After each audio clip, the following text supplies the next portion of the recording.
They say there are 3 invisible doors every master must walk through. Most people never pass the first.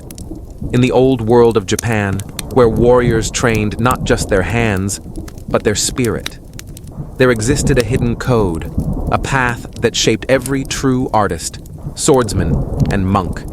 Its name was Shuhari.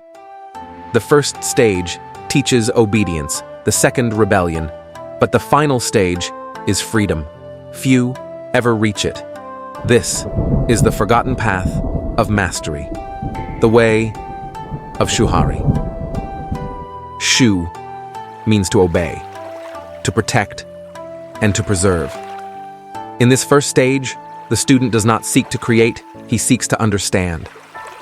He repeats the same strike, the same motion, the same step, over and over and over again. To outsiders, it looks like blind repetition. But inside, something far deeper is happening. The body learns discipline, the mind learns patience, and the spirit learns humility. This is the foundation of mastery.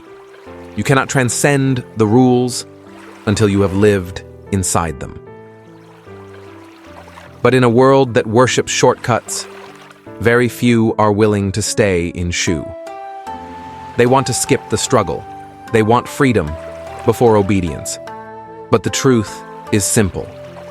Without discipline, freedom becomes chaos.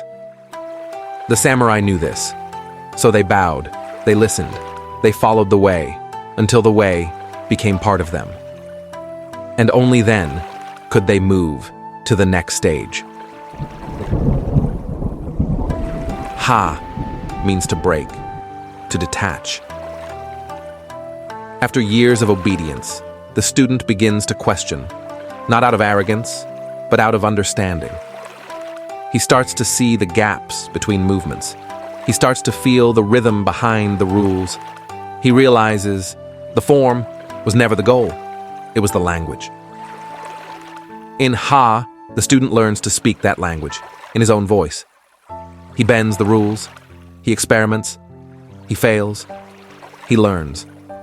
This is where creativity is born, but it is also where ego waits in the shadows. Some mistake rebellion for mastery. They throw away the rules too early and lose their way. The true warrior does not rebel against his master. He rebels against his limits. The mind expands, the hands move without hesitation, and the student starts to become his own teacher. This is the stage where tradition transforms into expression, and where repetition becomes rhythm. Only those who survive this storm move to the final door. Ri means to transcend, to leave behind even the idea of mastery. In this final stage, the warrior no longer follows the rules, nor does he break them.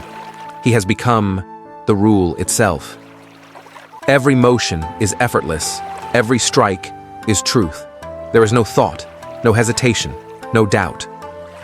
This is freedom, the kind that cannot be taught, only lived.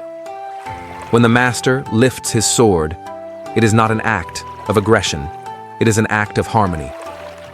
His art, his life, his spirit are no longer separate. They move as one. And in that silence, he realizes that mastery was never about control. It was about surrender. To let go of the need to prove, to let go of fear, to let go of self. This is the way of Shuhari, the path from discipline to freedom. And perhaps the greatest mastery of all is learning to simply be. So how do you practice Shuhari in your everyday work life? You begin with Shu. Obey. Learn the system. Follow the structure. Listen to your seniors, even when your pride tells you not to. Do your tasks with precision. Learn how things are done. Repeat the process until it becomes instinct. Then comes Ha. You begin to see the flaws in the system. You start to understand why things work and why some things don't. You question the old ways, not to rebel, but to improve. You find better solutions. You innovate. You take ownership of your craft. And finally, you rise beyond the system itself. You no longer just follow orders. You lead with understanding. You don't work for approval. You work with purpose. At this stage, your presence brings stability. Your decisions carry clarity. You move without hesitation because you've walked the path. Shuhari isn't just about mastery.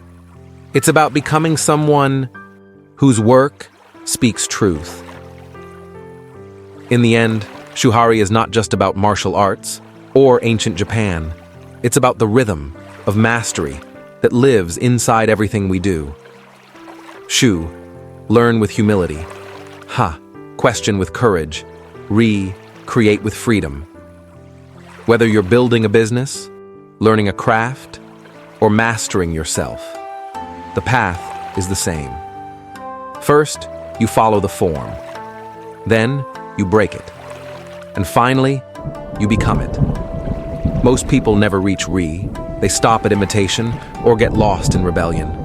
But those who stay, those who endure, discover something timeless. That mastery was never about control. It was about alignment between your discipline, your vision, and your spirit. This is Shuhari, the way of mastery, the way of freedom. If this story inspired you, don't let it end here.